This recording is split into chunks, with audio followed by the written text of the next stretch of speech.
What's up, ladies and gentlemen? This is a 2023 Nissan Rogue SV with the SV Premium package. And this is a very significant car for Nissan because it is one of the best-selling compact SUVs in the United States of America, which makes it one of the best-selling cars in the United States of America. So today I'm going to review this car for you. We are going to have a look at its variable compression turbocharged engine and its XTronic transmission. We will measure out the cargo space, we'll have a look at the passenger room, and we'll look at the convenience features and the safety features. And as always, if some of that sounds interesting and some of it sounds boring, check the description below for timestamps. We're going to have a look under the hood where there is some very interesting technology. The 2023 Nissan Rogue is powered by Nissan's 1.5-liter 3-cylinder variable compression turbo engine, which is a pretty impressive feat of engineering for Nissan, where they're basically trying to have their cake and eat it too. Without getting too far into the weeds as far as the technical explanation, basically what we have here is a tiny engine that is able to take a large amount of boost from a turbocharger because it changes its compression ratio based on the load on the engine. At light loads, when the turbo's not really kicked in, it's a higher compression engine, and at low loads, when the turbo's pumping in all that boost, it goes into a lower compression engine. The point of this is to give you an engine with good power and good fuel economy, and really to beat the EPA rating system. That's kind of what they're doing here. It's sort of a life hack, I suppose, to make the car's fuel economy look better on paper, because such a small engine does perform well for the EPA's testing regimen. In practice, it doesn't work all that great. The engine itself works fine, and it's a very interesting engine because it can feel sort of unrefined at low RPMs, but at higher RPMs, when the compression ratio lowers and all that turbo boost kicks in, it does feel more refined, so it kind of does have dual personalities in that way. But I did do a fuel economy test on the car, and it kind of disappointed in that regard. But I will say that the XTronic CVT transmission does a fantastic job. It keeps the engine in its power band. You really feel no turbo lag, and I give credit to both the transmission for keeping the engine in its power band and the engine itself for not really having much turbo lag thanks to its variable compression system. Now we're going to measure out the cargo space, and for that we are going to use our handy dandy laser tape measure. The length from the rear of the cargo area to the back of the back seat with the back seat in place, 2 feet and 10 inches. The width of the cargo area at the rearmost portion of the cargo area where that little cubby hole is, 4 feet and 2 inches. The width of the cargo area at the narrowest point in the back, kind of in between where the wheel wells are, is 3 feet and 7 inches. And I'll give Nissan credit, the wheel wells really do not intrude much into this cargo area at all, so that is a very nice touch. The height of the cargo area is 2 feet and 10 inches. The length of the rear cargo area with the second row seat folded flat is approximately 5 feet and 7 inches. I say approximately because that is the measurement to the back of that front seat right there. That seat is currently in kind of a middle position, so that could change by a few inches one way or another depending on where you had that seat positioned. And if you need to lift something into the rear cargo area of your Nissan Rogue, you are going to need to lift it 2 feet and 7 inches. And just for fun, we'll have a look underneath here. It appears that we have a spare tire. I believe that is probably a subwoofer for the stereo system. So you would have to unplug that and take it out to get to the spare tire. And we have some tools and things underneath here. And apparently some toothpaste and a toothbrush.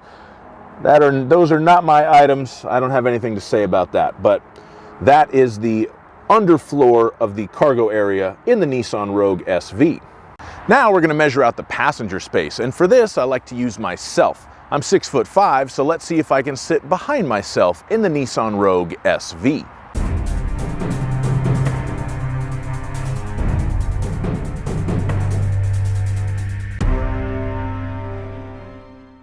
All right, so as we can see, if I sit up here, I've got good knee room, I've got good headroom, I can fit just fine. And if I sit in the back seat, my knees kind of are barely touching the seat, but I gave myself a little more knee room up there than I normally do, so I could probably move that up one notch. I've got plenty of headroom. I do have good room in the back seat of the Nissan Rogue SV. This is a very roomy vehicle.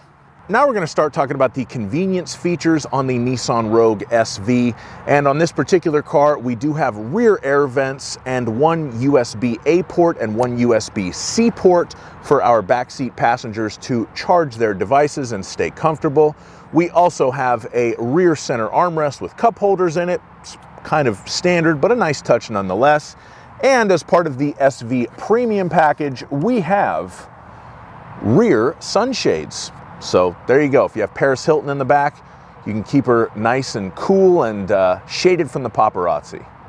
Now we're going to move up to the front, start talking about the convenience features up here. And the first thing I want to mention are Nissan's zero gravity seats. That was the first thing that really stuck out to me when I was reading the spec sheet for this car before I picked it up. I thought, ooh, how comfortable are these seats going to be? Is it going to be like a springy seat like in a big rig truck or something?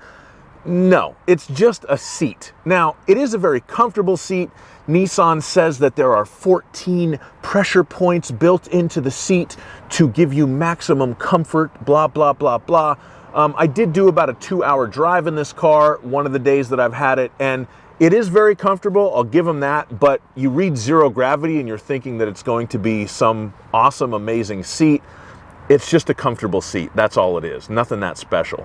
Another standard feature on the Rogue SV is the intelligent key, which gives you keyless access. You can just leave it in your pocket or your bag and open the door. One thing that annoys me about Nissans, at least this one, is with the intelligent key, you don't have the electrical field that you put your hand in to brake to open the door. You push the button on the door to both lock and unlock the car. I find that to be kind of counterintuitive just because I'm used to so many other cars with the electrical field in there, but that's really not that big of a deal. You do have Apple CarPlay and Android Auto as standard on this car. If you want wireless Apple CarPlay, you can move up to one of the higher trim levels. There is no wireless Android Auto available as far as I could tell, but the Apple CarPlay on this SV with the premium package does require the phone to be plugged in.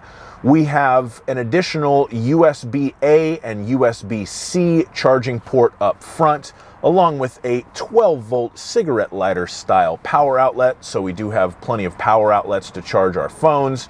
There's a couple of nice little places to put your phone. There is a nice little shelf underneath the charging ports that works well, and the door handles are handy for keeping my garage door opener in, so I do appreciate that. And as far as the SV Premium package goes, that gives us the roof rails on the outside of the car, the panoramic roof, the rear sunshades that I mentioned earlier, the Primatex leatherette seats, which again are very comfortable, and this does seem like a nice material that will be nice and durable, a leather-wrapped steering wheel, and heated front seats and a heated steering wheel. That's a lot of nice equipment, but this package does cost $2,660. I think if we broke it down, it's probably worth that, but it's not an incredible value because that is a lot of money for the features that it gives you. Now we're going to move on to the safety features, and there are a ton of them on this car. We have the ProPilot Assist, which is a very fancy adaptive cruise control. Nissan calls it intelligent cruise control and steering assistant system. It's not self-driving on this car, but it is very good. I've made a how-to video about it, and I'll put a link to that in the description. You have the intelligent forward collision warning, automatic emergency braking with pedestrian detection, lane departure warning with intervention. You have the blind spot monitors, which I will note Nissan put in the mirror on this one instead of the little light on the A-pillar. I prefer the spot on this car better than the Nissan Sentra that I drove recently, so I appreciate that. Maybe they've been watching my videos. We also have the rear cross traffic alert, so it will beep at you if it thinks there's a car coming crossways when you're trying to back up. And you have the rear parking sensors with the rear automatic braking, high beam assist, and of course you have the intelligent driver alertness. So if this vehicle thinks that you're falling asleep at the wheel from the comfort of the 14 pressure point zero gravity seat, it will alert you to wake up and pay attention to the road.